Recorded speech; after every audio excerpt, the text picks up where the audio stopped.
لیکن جو عمران خان صاحب کے بارے میں انہوں نے بات کی اور ان کی اہلیہ نے بھی ان کے بارے میں بات کی، یہ باتیں اپنی جگہ بہت اہمیت کے حامل ہیں کہ جب کوئی انسان کسی نظریے کے تحت جیتا ہے، اور مولانا ابوالکلام آزاد نے بھی فرمایا تھا، اور میں نے کچھ دن پہلے ان کا جو قول ہے وہ اپنے فیس بک کو بھی لگایا تھا کہ وہ انسان کہلانے کے لائق نہیں ہے جو محض اپنے لیے جیتا ہو۔ وہ انسان ہو ہی نہیں سکتا جو اپنے لیے جی رہا ہو۔ انسان تو وہ ہوتا ہے جو اللہ رب العالمین کی نیابت میں، انی جاعل فی الارض خلیفہ، اللہ کی نیابت میں اللہ کی صفات کو اپنانے کی کوشش کرتا ہے۔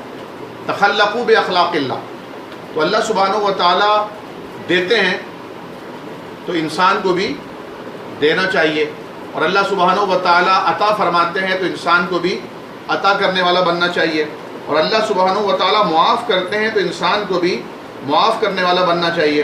اور ایک بہت ہی خوبصورت شعر جو ہے وہ آپ سے شیئر کروں گا، انگلش اور اردو دونوں کی چیزیں ہو جائیں گی۔ یہ اشعار اپنے کہے ہوئے ہوں یا کسی کے سنے ہوئے ہوں اچھے لگتے ہیں لیکن یاد نہیں ہو پاتے، تو وہ میں آپ کو ذرا سناتا ہوں۔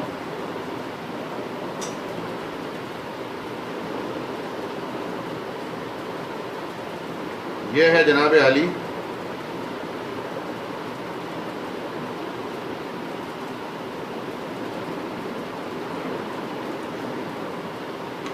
یہ ہے جناب علی، بہت ہی خوبصورت شعر ہے۔ فرماتے ہیں عطائے ربانی کا یہ نرالا انداز دیکھا، عطائے ربانی کا یہ نرالا انداز دیکھا، جو بانٹا وہی اپنے پاس وافر دیکھا، جو دیا وہ واپس پلٹ کر بہت زیادہ بڑی تعداد میں آ گیا، جو بانٹا وہی اپنے پاس وافر دیکھا، علم، دولت، سہولت، محبت، پیار، علم، دولت، سہولت، محبت، پیار، جو دیا تھا وہی واپس آتا دیکھا۔ تو جب آپ دینے والے بنتے ہیں تو اللہ تبارک و تعالیٰ کا نظام یہ ہے کہ اللہ تعالیٰ اسے بڑھا چڑھا کر لوٹاتا ہے۔ اور جیسا کہ آسیہ خورشید صاحبہ نے بہت اچھی اسپیچ دی، مطلب سبھی کی اسپیچ اچھی تھی، آپ کے اشعار بھی اچھے تھے، آپ کی نظر نعت میں نے وہاں بھی عرض کیا تھا کہ مولانا احمد رضا خان فاضل بریلوی وہ کلام تھا، لیکن یقیناً بہت ہی اعلیٰ کلاموں میں ان کا یہ کلام شامل ہے۔ اور بس ہمارا ایشو تھوڑا سا یہ ہوتا ہے کہ ہم توحید کے معاملے کے اوپر جو ہے مشہوری اس معاملے پر ہے، ہم لوگ ہمیں وہابی کہتے ہی اس بنا پر ہیں، تو لوگوں نے تو یہ مشہور کر دیا کسی کو مانتے ہی نہیں۔ ہم نے کہا بھائی سب کو مانتے ہیں، سب کو مانتے ہیں، لیکن عبادت میں اللہ کے علاوہ کسی کو شریک نہیں ٹھہرا سکتے، اور اطاعت میں سرور کائنات صلی اللہ علیہ وسلم کے ہمراہ کسی کی شراکت گوارا نہیں کر سکتے۔ اتنا سا قصور ہے ہمارا، جہاں ہم اتنا برداشت کرتے ہیں آپ بھی ہمارا اتنا برداشت کریں۔ تو انہوں نے یہ تو بہت ہی خوبصورت ہے، شاعری بھی بہت کمال کی شاعری ہے، نو ڈاؤٹ، بلکہ ان کے بارے میں تو یہ تک سنا ہے واللہ عالم کہ وہ بیک وقت دو الگ موضوعات پر دونوں ہاتھوں سے تحریر لکھیا کرتے تھے، واللہ عالم، لیکن جسے اللہ چاہے جو صلاحیت دے دے۔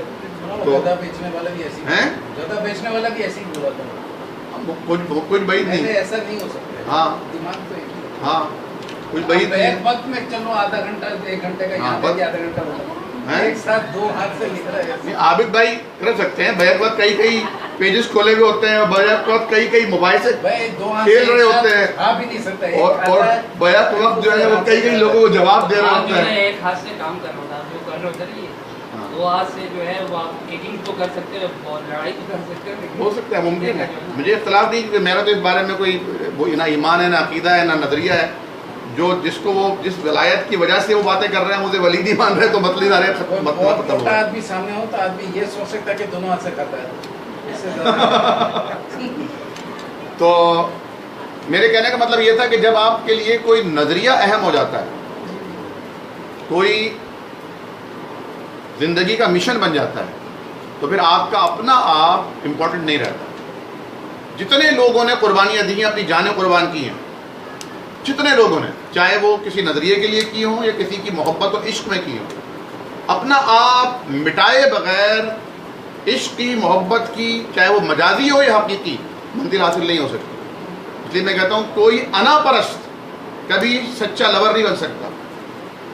سب سے پہلی چیز جو مٹانی پڑتی ہے وہ اپنی خودی اور اپنی انا ہوتی ہے.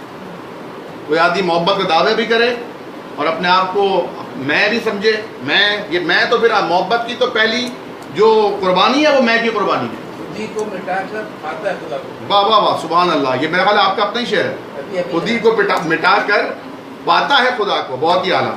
اور کیا ہے وہ, خودی کو کر بلند اتنا. اور یہ بلندی تواضع سے حاصل ہوتی ہے, یہ بلندی مٹنے سے حاصل ہوتی ہے, یہ بلندی جھکنے سے حاصل ہوتی ہے.